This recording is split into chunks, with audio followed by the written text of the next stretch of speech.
હાલો મિત્રો, કેમ છો? તો અમારા નવા બ્લોગમાં તમારું સ્વાગત છે. બધાને જય ગુરુદેવ.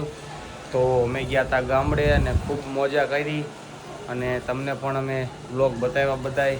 તો અમે રાત્રે 1:30 વાગ્યે સુરત પહોંચી ગયા હતા અને વરસાદ પણ ખૂબ જ હતો સુરતમાં અને મોજ આવી ગઈ ભાઈ.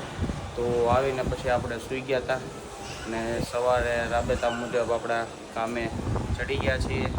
તો ચાલો બતાવીએ તમે આજને દિનચર્યા અને છોકરાઓની મોજ.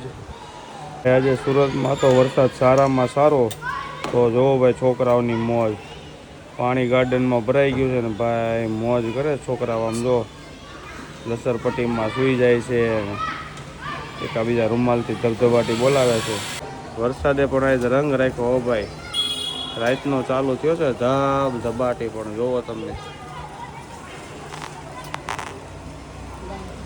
પાણી પાણી અને ભાઈ વરસાદ આવ્યો છે ને બાયું જો બાલ્કનીમાં હો.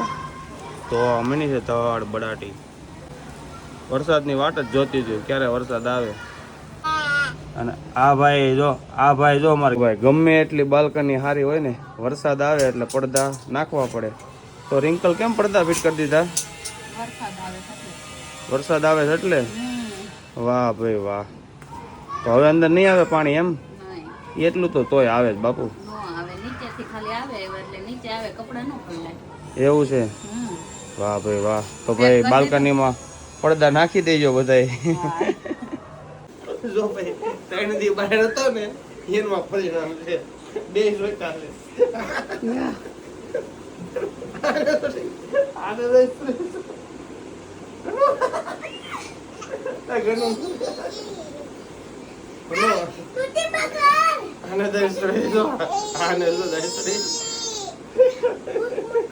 આપડે બહાર જાય ને એટલે ભાઈ ને જો દઈ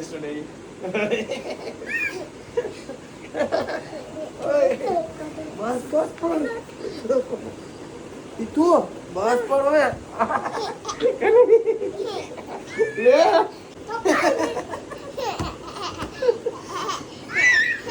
બસ નહીં રેવા દે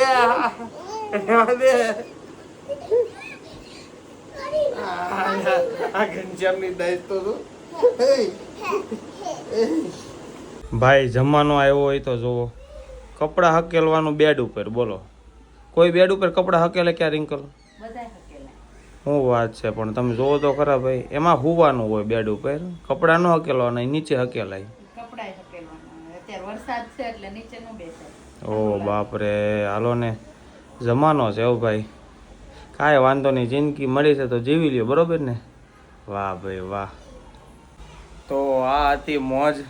જોઈ તમે છોકરા વારે મસ્તી કરતા હતા. એ છોકરાઓ આપણે 2-3 દી બહાર વયા જાય ને એટલે આપણી વાટ જોતા હોય ક્યારે આવે ધડબડાટી બોલાવીએ. હવે બે છોકરાઓએ મોજ કરી અને આપણે પણ આનંદ લીધો ભાઈ. છોકરાઓ હોય તો મજા આવે ને આપણને.